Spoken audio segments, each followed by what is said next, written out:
Not too long ago, I purchased a Festool 3-meter track saw guide rail that was not straight. I mentioned this in another video, and someone in the comments asked, how did you realize it's not straight? And I would like to give two answers to that question: the honest answer and the useful answer. The honest answer to how did I realize it wasn't straight is I realized it slowly and clumsily. I'm embarrassed to say that I spent quite a few days being a bonehead. I'm talking bone, ear to ear, before I realized this thing isn't straight. And why did it take me so long to realize it? Because I kept looking in other places for the problem. Eventually, and I mean after looking about everywhere else in my shop, I finally turned my attention to this track saw rail and asked myself, my goodness, that thing is straight, right? So I checked it, and it's not. But the main point of this video is to give what I call the useful answer to this question, which is how to check if your track saw guide rail is straight.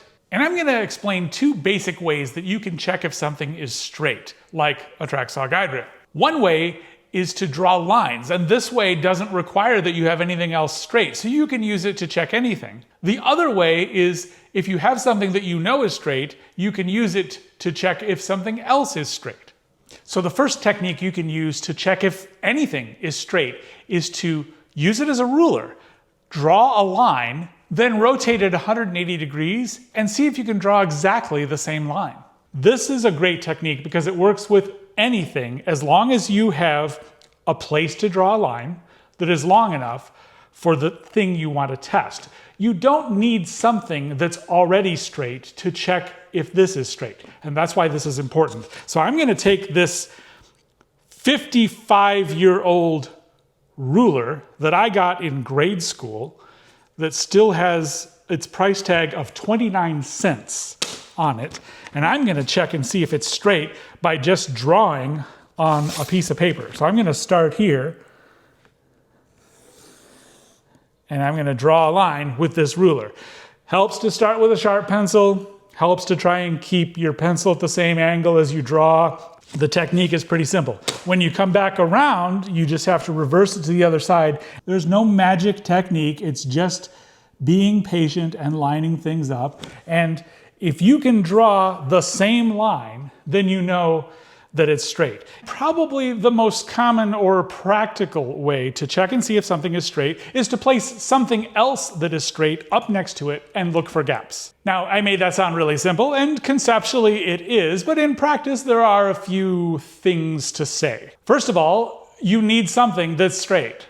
Every wood shop needs at least one or two things that you trust and know are straight so that you can use it for tasks like this. There are a variety of options you can choose, and I'm going to mention a few of them just to illustrate the possibilities. The two most common and inexpensive sources of straightness in a wood shop typically are an inexpensive box level. I'm not saying this is a precision crafted straight edge, but it usually is fairly straight. And using the technique I just described, where using it to draw a line, you can check and see how straight it is, which is something you're going to need to do with any straight edge you're going to use or purchase. The first thing you should do is check and see how straight it is, either by drawing two lines with it or by checking it against something else that you know is straight. The second common and not very expensive source of straightness is the edge of a piece of plywood. In general, those edges are pretty straight. You will see people say they're not straight, and that's true too. They're not reliably perfectly straight. But if you're looking for something that's straight, the original factory edge of a piece of plywood is a pretty good candidate to check. Okay, let's talk about straight edges that you buy specifically for the purpose of needing straight things. These are called precision straight edges, and they come in what I think of as 3 price points. This is the lowest of those 3 price points, and these are aluminum straight edges. They were purchased as a set for under $100, I believe, in 2025, US dollars. In my mind, these are a bargain. Now, there are trade-offs being made here. First of all, they're aluminum, so they are not as durable as steel. They're machined to a lower standard than the steel or the expensive steel options. But here's where we start talking about phrases like good enough for woodworking. it is useful to have multiple lengths of straight edges. It is also worth mentioning what may be obvious, that the longer the straight edge, the more expensive it is. The nice thing about these aluminum straight edges, and they're available from various vendors. I got mine from Peachtree Woodworking, I think they're called.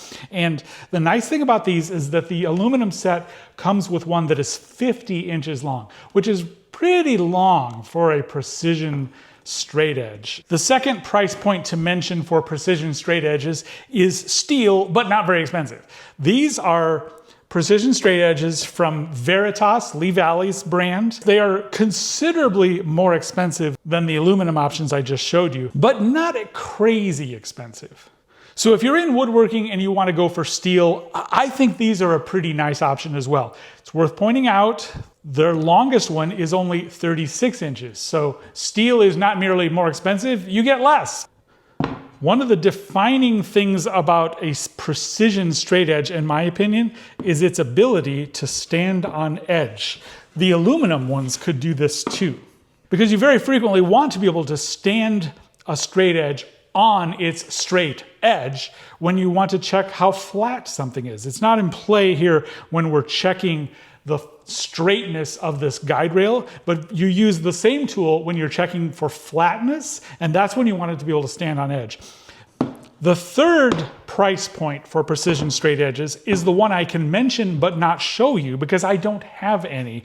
And I call that steel, but even more expensive. And basically it's steel precision straight edges with a different brand name on them, like Starrett. The bottom line is if you buy from one of the more prestigious vendors of measuring tools, with a history of selling to not just woodworkers, but machinists who need to be able to operate at even finer tolerances, you are going to pay. Now, let's talk more specifically about how to check your track saw guide rail to see if it's straight. Let's talk first about how not to do it. What I did when I bought this rail is I said, wow, everybody on the internet says these things are really straight. I'll just do a quick check. So I took my 36-inch Veritas and I stuck it against the rail and I looked for gaps. Where I failed is that I only did it in one place, somewhere in the middle of the rail like I'm doing now. And that's pretty much the extent of the test I did. A better way to check for straightness of a rail this long is to start with the longest best straight edge you have, which in my case is this 50-inch straight edge. It's not my best straight edge, but it's my longest straight edge of good caliber. So I'm going to start here and I'm going to put one end against the end of the rail and I'm going to grab my 100th of an inch feeler gauge and I'm going to start walking down, holding the straight edge in place, looking for gaps where I can fit the feeler gauge in. If I were to say that 100th of an inch is a satisfactory standard for a track saw guide rail, this rail passes that test at this point of the rail. But then what I'm going to do is I'm going to move it down maybe a foot or two. What you need to do is move your 50-inch window down little by little and keep checking at every point. Long story short, I'll just skip to the end. This 3,000 millimeter guide rail is pretty darn straight for about 26 or 2,700 millimeters, and then it's crooked as a Chicago politician. Here's the crooked end of that rail. The 50-inch straight edge is in place. What I've done to make it possible to see the gap is I've laid the edge over a dog hole, and I put a flashlight underneath my bench shining up through. This light you're seeing is intended to make it a little easier to see how big the gap is. The largest single feeler gauge in my set is 35 thousandths, and it will basically slide right into that gap. If I start combining feeler gauges to stack them and see if I can put something bigger, 0.045 will slide in as well. So to put this in fractional inches, which are a bit more familiar, The error at this end is more than a 32nd of an inch, but it's less than a 16th. So my experience here should give you one illustration for what it looks like to not be thorough enough. I can also tell you a little bit about going overboard and being too thorough. You can check your rail with multiple lengths of straight edge just to make sure that a gap isn't hiding. If you check your rail with a 50-inch straight edge and a 24-inch straight edge and a 12-inch straight edge and they all say it's straight, you can be pretty confident. You can also go overboard by checking with finer and finer feeler gauges. A track saw guide rail is not a precision straight edge. Holding it to that standard probably isn't reasonable, and I'm not saying you should. I'm just saying there is some subjectivity here, and this is a bit of a slippery slope. I can only tell you about a couple of the endpoints, which is not far enough and too far. What's right for you? I'm gonna have to make that your call. I can give this one boundary. If you buy a precision straight edge, do look up the specs on that straight edge to understand how straight is it guaranteed to be. And if your expectations for straightness are more straight than that, you've entered into an area I would call silliness. I've been there. And some of you may be laughing and saying, Eric, you're being silly now. You complained about the straightness of a track saw guide rail that's 8 feet long and only off by less than a 16th of an inch at one end. Fine, I'll take that challenge. Maybe I'm going too far. Or to put it another way, maybe this rail would be perfectly fine for some applications. It didn't measure up to what I'm currently trying to do in my shop, which is I'm trying to make torsion boxes and up to 8 feet in one dimension, and I'm trying to make them as flat as I can.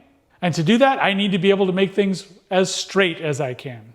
Exploring the limits of what's possible in terms of accuracy in woodworking necessarily involves a certain amount of failure. I can accept that. Some expectations are not realistic. But when I find a failure or a problem that's fixable, like this track saw rail, then I want to fix it. Festool's warranty on like a track saw guide rail is not the same as their warranty on the tools themselves. They consider this an accessory, and so the warranty terms are different. I'm not going to repeat them for fear that I'll get some detail wrong. So I do recommend that if you purchase a track saw rail from Festool or from anyone, that you check it for straightness right after you purchase it and do a better job checking than I did. Because if you find that it's not straight, the sooner you get back to the vendor or retailer where you purchased it, the better off you're going to be. Because it took me a while to realize this rail was not straight, and therefore it took me a while to bring it to the attention of Festool and my woodworking store, my conversation with them about this problem was a little more difficult than it needed to be, but I will give kudos to Festool. They were able to find a way to end up with me as a happy customer and someone who continues to trust in the quality of their products. My new 3-meter Festool rail arrived this week. These things ship freight. They're too long for the Postal Service or UPS or FedEx, so it's a bit weird that they have to be shipped on a freight truck even though they weigh less than 30 pounds. Nonetheless, this is the packaging from that rail, and the rail itself is hanging on the wall in place of its predecessor amongst its siblings. And yes, I've already checked it and it's straight.